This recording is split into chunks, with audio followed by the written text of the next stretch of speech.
కొత్త బైకర్స్ గురు, పాత బస్తీలో రైడ్స్ షురు. పూర్తి వివరాలకు చదవండి రేపటి సాక్షి దినపత్రిక.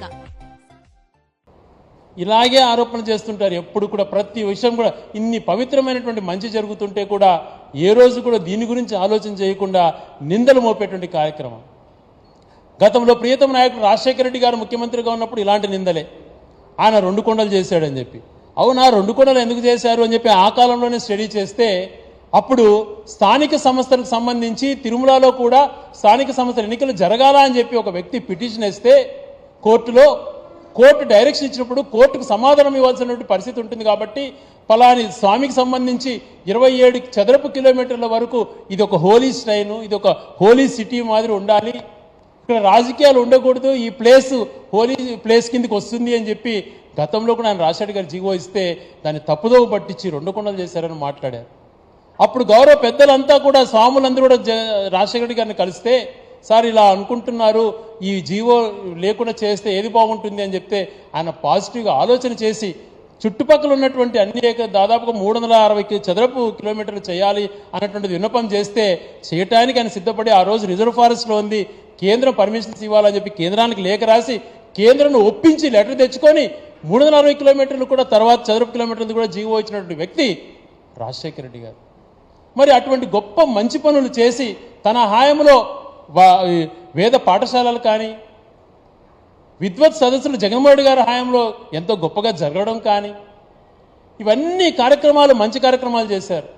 ఇంకా గౌరవనీయులు చంద్రబాబు నాయుడు గారు ముఖ్యమంత్రిగా ఉన్నప్పుడే వెయ్యికాల మంటపం కూల్చి అనేకమైన అపవిత్ర కార్యక్రమాలు చేపట్టాడు, ఎన్నో గుళ్ళు కూల్చాడు.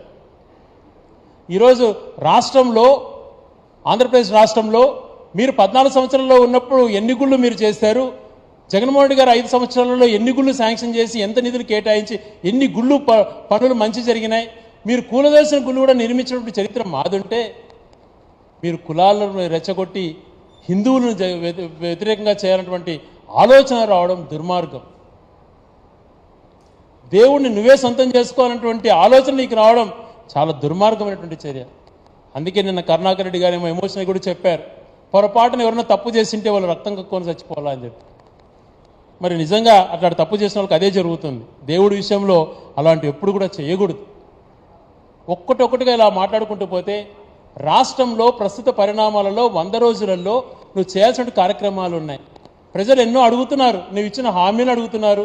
నీ ఆర్థిక పరిస్థితి బాగాలేదని తప్పించుకోవచ్చేమో, కానీ వరదల విషయాలలో ఎంతో నష్టం జరిగింది, వాళ్ళ విషయాన్ని తప్పుదోవ పట్టించాలని స్టీల్ ప్లాంట్ ప్రైవేటీకరణ జరుగుతోంది అని చెప్పి ఆందోళన చెందుతున్నారు.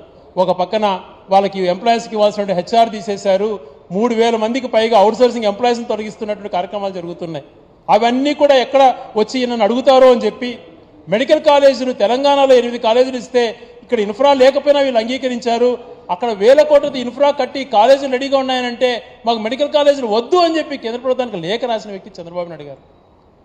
ఇదంతా కూడా ఎవరైతే డాక్టర్ చదవాలన్నటువంటి విద్యార్థులలో ఆందోళన రేకొత్తొస్తుంది, వాళ్ళు ఎక్కడ రోడ్డుపైకి వస్తారో అనే భావనతో స్టీల్ ప్లాంట్ని, మెడికల్ కాలేజ్ ఇష్యూస్ని, సంక్షేమ విషయాన్ని, తన 100 రోజుల పరిపాలన వైఫల్యాన్ని, వరద బాధితులకు ఇవ్వాల్సినటువంటి నష్టపరిహారం ఇవ్వలేక ఫెయిల్ అయిన క్రమాన్ని, వీనన్నింటినీ పక్కదోవ పట్టించి ఈ రకంగా డైవర్షన్ పాలిటిక్స్ తీసుకోవడం సమంజసం కాదు.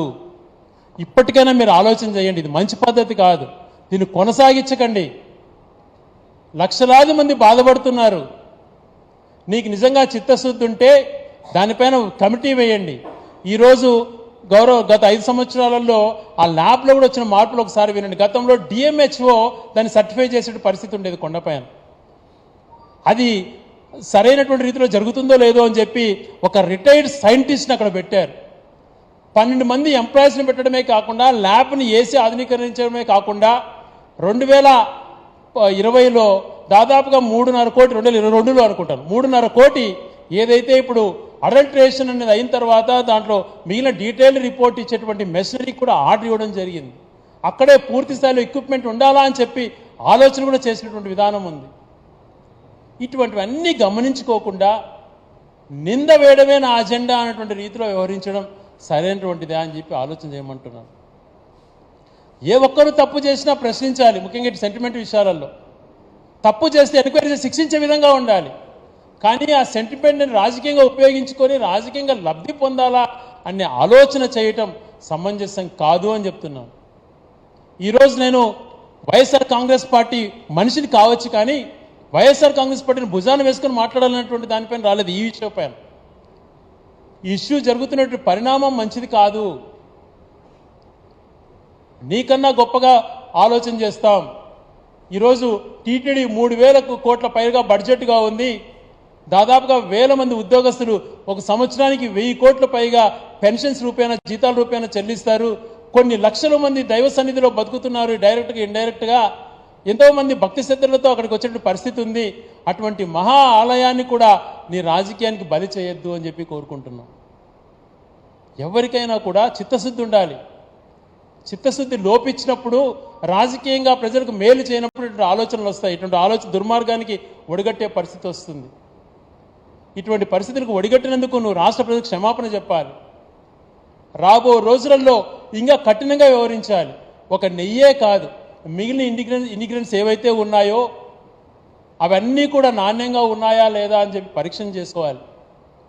ఎక్కడికి కూడా ప్రజల యొక్క సెంటిమెంట్ని అనుగుణంగా ప్రభుత్వాలు పనిచేయాలి. ప్రజలపైన ఉన్నటువంటి సెంటిమెంట్ని గమనించుకొని దాన్ని రోడ్డుకి ఈడ్చకుండా దాన్ని కాపాడుకోవాల్సిన బాధ్యత ఉంది. రేపటి తరాలకు కూడా మనం మంచి చేయాలి. రాజకీయంగా వాడుకొని ఈరోజు శాంతి పూజలను ఇంకొకటో బురద జల్లేటువంటి కార్యక్రమాలు చేయాలన్నటువంటి ఆలోచన రావడం సమంజసం కాదు. ఇప్పటికీ మీరు ఒక మాట చెప్పారు, ఈవో ఒక మాట చెప్పారు. ఈవో చెప్పిన తర్వాత మళ్ళీ మీరు మాట్లాడతారు, మీరు మాట్లాడిన మాట మళ్ళీ ఈవో ఇంకో రకంగా చెప్తారు. మరి ఏంటివో ఈ కన్ఫ్యూజన్స్ ఎందుకు? ఎందుకు మీరు దీన్ని ఇంతగా తాపాత్రయపడి రాజకీయం చేయాలనుకుంటున్నారు? గతంలో విన్నాం ఈవో గారు మంచి తన ఎడ్యుకేషన్ బ్యాక్గ్రౌండ్ గురించి కానీ, తను వచ్చిన విధానం గురించి కానీ ఆయన కూడా ఆలోచన చేయాలి. నేను లోకేష్ గారు మాట్లాడుతూ ఒక మాట చెప్పారు, ఇది ముఖ్యమంత్రికి ఏం సంబంధం ఉంటుంది, నియమించి ఈవో చూసుకుంటాడు అని చెప్పి. మేము ఆ మాటని ఈ రోజుతే ఎవరు కూడా మాట్లాడాల్సిన అవసరం ఉండిండదు. ఎందుకు మేమందరం తాపత్రపడుతున్నాం వాస్తవాలు తెలియచేయాలని చెప్పి? నీపైన నెపం నెట్టాలి. మరి నువ్వే కదా ఈవో నియమించావు, నువ్వు ఈవో చేసుకున్నారు. అది జూన్లో వచ్చింది, జూలైలో టెస్ట్ చేసుకున్నారు. మీరున్న హయాంలోనే ట్యాంకర్లు వచ్చినాయి. పంపించినారు, ఎన్నికి పంపించినారు లేదని కూడా చెప్పలేని పరిస్థితిలో మీరున్నారు. తప్పు మీదే అని మేము ఎదురుదాడి చేయొచ్చు. కానీ ఒక పవిత్రమైనటువంటి అంశం కాబట్టి మాకు బాధ్యత తీసుకోవాలి. దీంట్లో అందరూ బాధ్యతగా వ్యవహరించాలి. వచ్చినటువంటి ఆరోపణలను ఏది కరెక్టో కాదనేది తెలుసుకోవాలి అనేటువంటిది ఆలోచన చేయాలి. ఈరోజు కామన్ సెన్స్తో ఆలోచన చేయండి. విఘ్నులు ఉన్నారు, ఎంతోమంది మేధస్తులు ఉన్నారు, ఎంతోమంది పండితులు ఉన్నారు, స్వాములు ఉన్నారు. వాళ్ళంతా కూడా ఆందోళన చెందుతున్నారు. ఏ తప్పు జరగలేదు అక్కడ.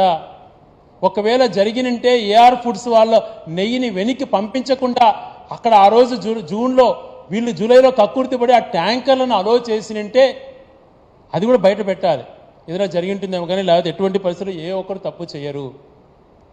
నేను అనేక మంది సైంటిస్టులను కనుక్కున్నాను.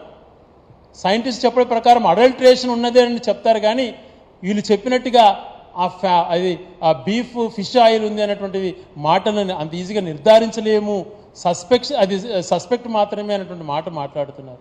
ఇవన్నీ వాళ్ళందరి ద్వారా మాట్లాడించకుండా రోజుకొకరితో మాట్లాడించి బురదజల్లే కార్యక్రమం స్వయాన ముఖ్యమంత్రి గారే తీసుకోవడం సమంజసం కాదని తెలియజేసుకుంటూ, ఇంకనైనా జరిగినటువంటి పరిణామాలకు ఫుల్ స్టాప్ పెట్టి నువ్వు మంచి అధికారితో, ఎందుకంటే గతంలో ముఖ్యమంత్రిగా ఉన్నప్పుడు సిబిఐ వాళ్ళు వస్తానంటే వాళ్ళ ఆంధ్రప్రదేశ్ అడుగు పెడితే వాళ్ళ తాట తీస్తా, సిబిఐని తరిమి కొడతానని మాట్లాడు. వాళ్ళపై నమ్మకం లేదన్నావు. మరి ఈరోజు నువ్వే స్వయంగా సిట్ అని నియమించుకున్నావు.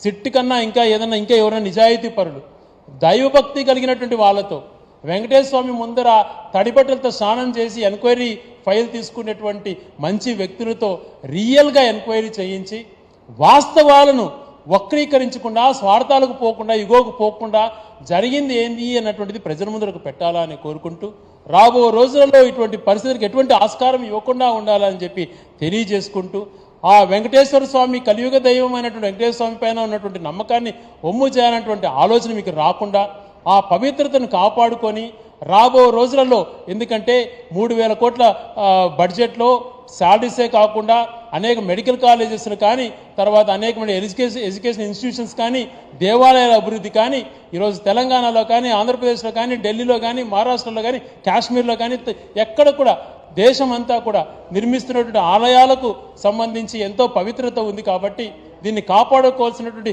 ప్రతి ఒక్కరి హిందూస్ అనే కాదు, ఈ భారతదేశంలో పుట్టినటువంటి ప్రతి ఒక్కరికి కూడా ఆ బాధ్యత ఉండాలని చెప్పి కోరుకుంటూ రాజకీయ కోణంలో ఆలోచన చెయ్యొద్దు అని హితువు పలుకుతూ మంచి ఆలోచన రావాలా, జరిగేటువంటి కార్యక్రమాలు ఈ 100 రోజులలో ఫెయిల్ అయినటువంటి ఐడెంటిఫై చేసుకొని మళ్ళీ అయిన సరిదిద్దుకొని ప్రజలకు మంచి చేసే విధంగా పరిపాలన కొనసాగించాలని చెప్పి తెలియజేసుకుంటున్నాను.